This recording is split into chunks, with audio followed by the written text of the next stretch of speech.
Hi, welcome back. It's breath day. And today we're going to do one of my favorite breath practices, which is Nadi Shodhana pranayama. We're going to start off on the roller, just relaxing.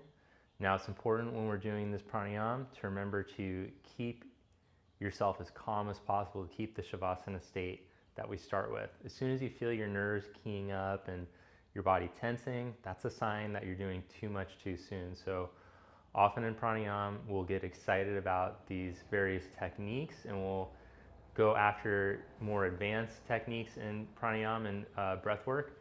But if you don't have the foundation of relaxation, then you're going to be using your breathing muscles and your lungs improperly. And over time, that's just going to lead to more stress, strain, struggle, tension in the neck, shoulders, lead to poor posture and inability to move our body properly, really, if the respiratory diaphragm can't move properly in its position. So, scared straight yoga, don't mess with the advanced techniques until you got this down. So we're gonna lie down and just relax.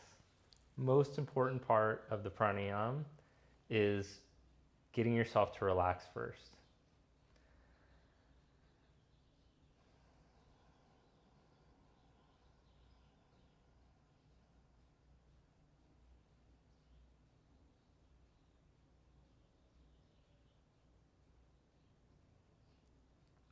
Scan your body. Notice if there's any areas of tension in the feet, in the legs. Relax your hips and your groins. Relax the abdomen. Soften around the diaphragm, the bottom of the rib cage. The pelvic diaphragm, soften there. Soften the base of the throat, the cervical diaphragm, and the roof of the mouth.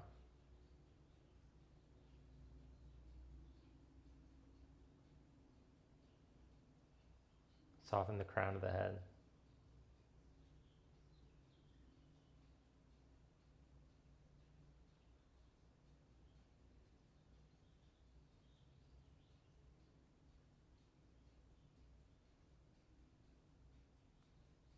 And then just practice observing your breath. Don't try to control it. Just watch the breath coming in and out. Relax as much as possible.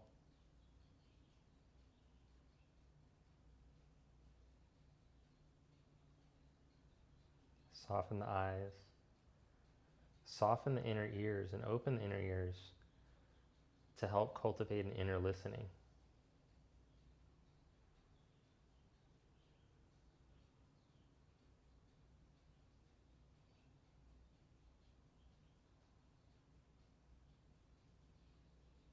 Now, maintaining this sense of deep relaxation, start to take slower breaths in and out through your nose.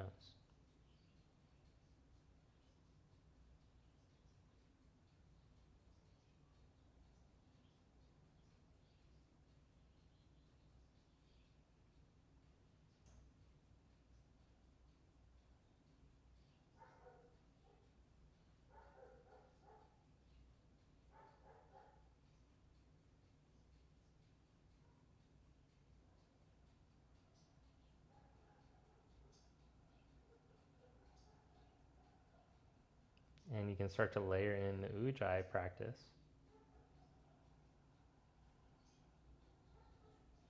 which is your base breath for all of your pranayama techniques.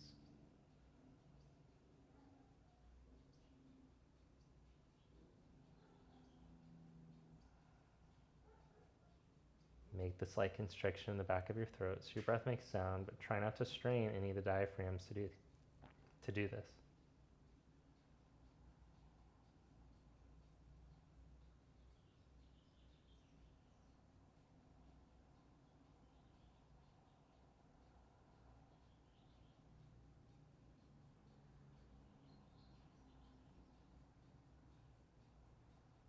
while this is the most basic pranayama technique, it can take a lifetime to master.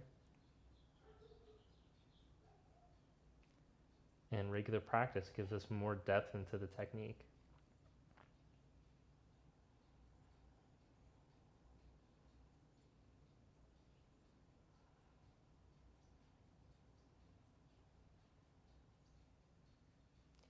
And as you become more and more subtle in your understanding of prana, this will make it so that all of your practices become advanced practices.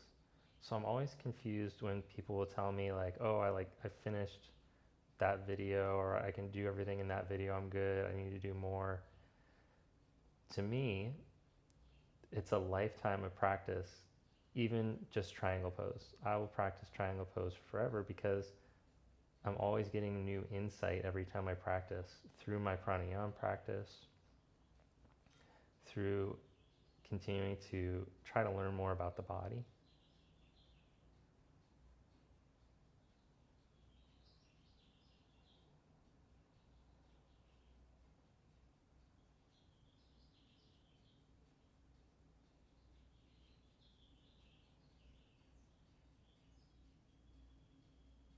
So really in advanced practices, the subtlety in the practice.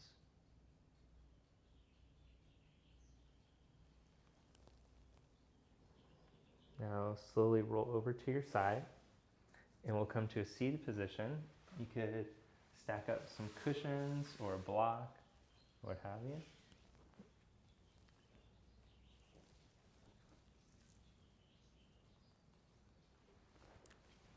Make sure you have enough cushion underneath you so that your knees are the level of your hips, of your frontal hip bone rather, so the knees aren't coming up and making you tuck under. Sit up tall, eyes closed. Now in your seat, do you have the patience to let things start to settle? Feel the cushion. Feel your pelvic floor parallel to the floor, to the cushion. Relax the respiratory diaphragm, the bottom of the rib cage, the cervical diaphragm, the base of the neck, roof of the mouth, jaw, crown of the head.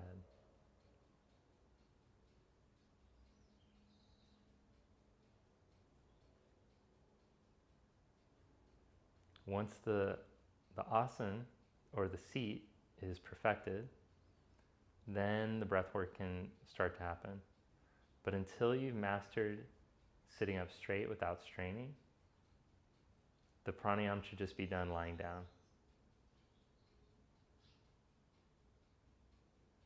Now without collapsing the chest, staying relaxed, if you have the seat down, then start to gently tip your chin towards your chest and plug your left nostril gently. You can plug it right up here with the tip of your thumb. I don't remember what the heck this thing's called, but it's not down here at the soft part of the nostril, but you can feel right where it starts to turn into the bony part. If you just wiggle your finger, there's a little groove for the tip of your thumb. I don't know if you can feel that. Now, if you gently place your tip of your thumb into that groove and then breathe in, it will plug the left nostril. You don't have to close the whole nostril. Breathe in through the right. Then gently place your finger in the right nostril groove up by the bone and breathe out.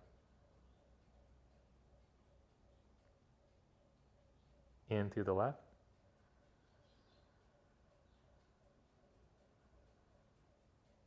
Out through the right.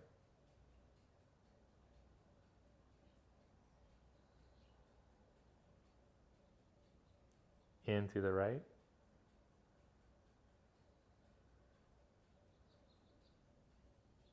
Out through the left.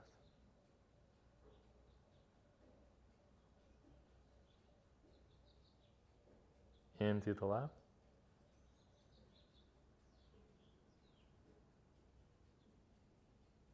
out through the right.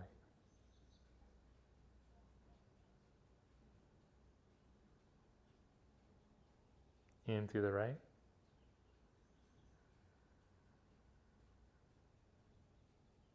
Out through the left.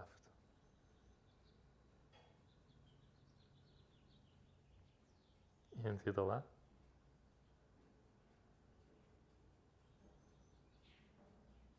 Out through the right.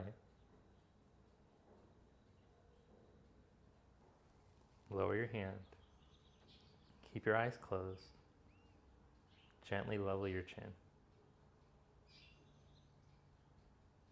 Bring your attention to the space between your eyebrows, just slightly above, to the energetic third eye. Relax the diaphragms. Now imagine that you could open this energetic third eye and see light through, white light. And let that fill your whole body.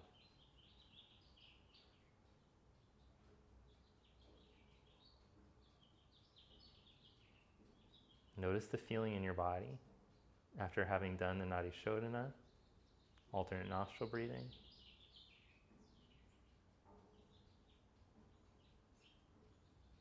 And if it went well, you might notice why this could be one of my favorite techniques.